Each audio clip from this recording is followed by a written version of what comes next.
Today, 2 Israeli embassy staff are killed in a shooting in Washington, D.C.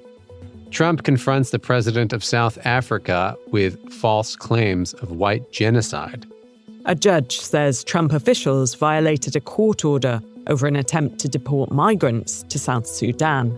And the U.S. Justice Department pulls back on police reforms ahead of the anniversary of the police killing of George Floyd.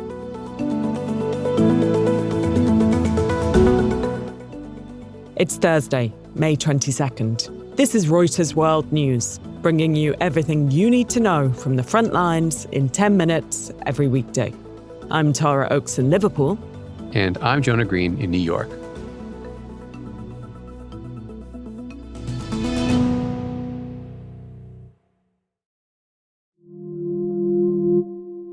First to Washington, D.C., where 2 Israeli embassy staff have been shot and killed outside the Capitol Jewish Museum. Pamela Smith is the chief of the D.C. Metropolitan Police Department. The suspect chanted, "Free, free Palestine," while in custody. The detained suspect has been identified as 30-year-old Elias Rodriguez from Chicago. The man and woman were a young couple about to be engaged, according to the Israeli ambassador. The shooting has drawn swift condemnation from around the world, with US President Donald Trump posting on social media, "These horrible DC killings, based obviously on anti-Semitism, must end now." You can follow along on Reuters' live page for the latest developments.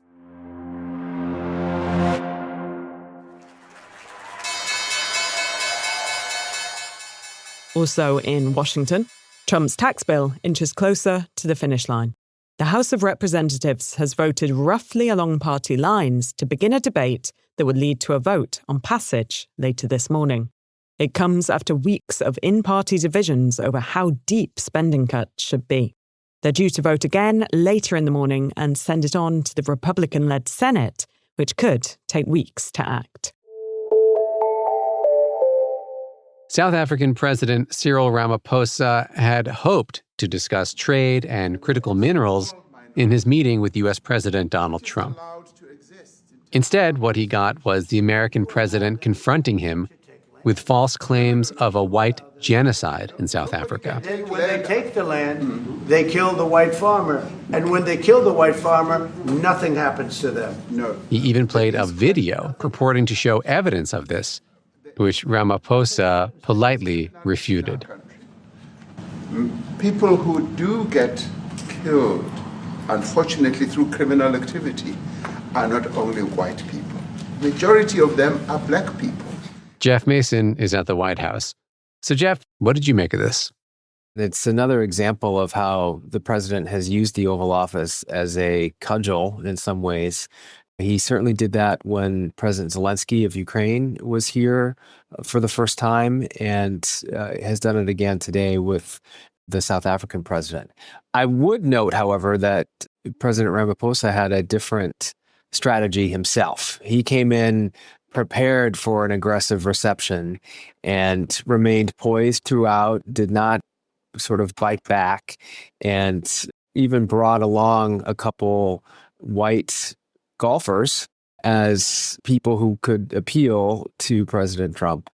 He joked that he was sorry he didn't come bearing a free plane for Trump, which was a reference to the 747 that Qatar gifted him. And as you mentioned, he had these 2 golfers.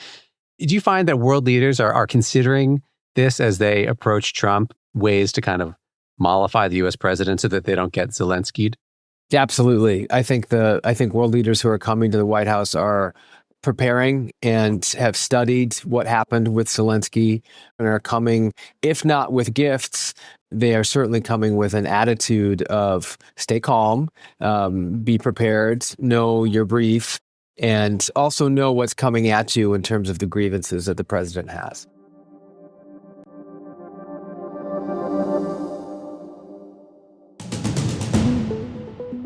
And speaking of that 747, the Pentagon says the U.S. has accepted the $400 million jetliner, which was a gift from Qatar. The Air Force has been asked to find a way to rapidly upgrade it for use as a new Air Force One. Israel has allowed 100 aid trucks into the Gaza Strip, carrying flour, baby food, and medical equipment. But the UN says that distribution issues mean that no aid has yet reached people in need.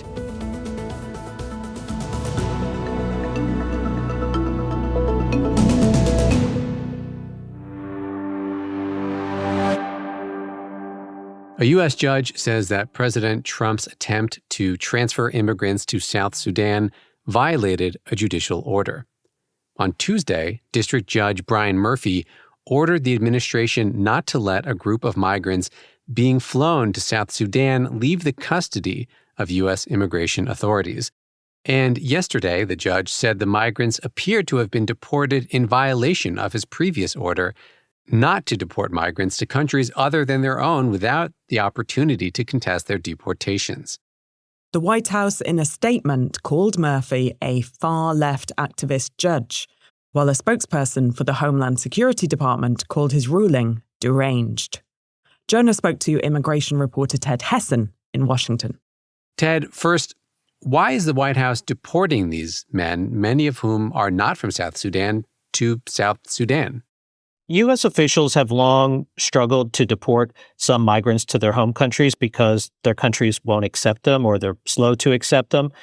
But in the case here, what's different is that in recent weeks, we've seen first the Trump administration attempt to deport migrants to Libya and now to South Sudan. And I actually asked the question to a DHS official at a press conference as to why South Sudan. It wasn't answered, but I think what we see is that these are potentially scary places for migrants to go if they're not from these nations. In the case of South Sudan, it's a place where there's been ongoing conflict and a civil war that ended in 2018, serious considerations that could resume, and similar issues in Libya. And these are people who are coming from countries that don't have a connection to that place. So it could potentially be fearsome, the idea that you could be a migrant in this country, and when you're deported, you're sent somewhere that you don't speak the language and you've never been to before. What is the potential penalty for violating this court order? The judge said today that he did not plan to deal with criminal contempt at the moment, but he also said that as this unfolds, if he finds there was contempt and that his order was flouted by the administration, that he could hold anyone from the lowest level official to the highest level official accountable. Sunday marks the 5th anniversary of the death of George Floyd, whose murder by a white police officer was a catalyst for the racial justice movement in the US. But the Justice Department is now rolling back police reforms that came about in the wake of Floyd's murder. The DOJ is abandoning efforts to secure court-approved settlements with Minneapolis and Louisville, despite the fact its police departments were found to have routinely violated the civil rights of Black people. Reporter Sarah Lynch covers the Justice Department. What we saw happen with the undoing of essentially all of the police accountability work that was done in the Biden administration is unprecedented. During Trump's first term, there was an effort to put the brakes on this type of work. They never went so far as to rescind findings of wrongdoing.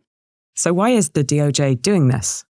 Harmeet Dillon, who's the Assistant Attorney General at the Civil Rights Division, had a number of different criticisms for these consent decrees, which are essentially court-approved settlements with cities to implement a variety of reforms in police departments.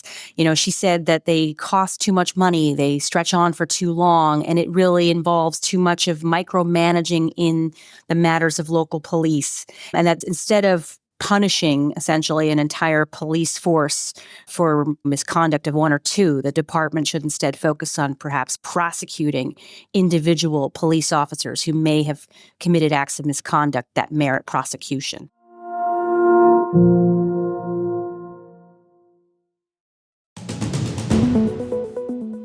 And for today's recommended read, The Battle for Superstar AI Talent.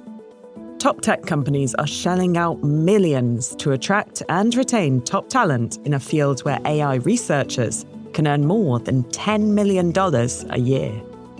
We'll drop a link to that story in the pod description.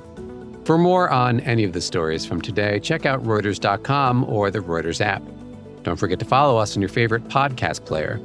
We'll be back tomorrow with our daily headline show.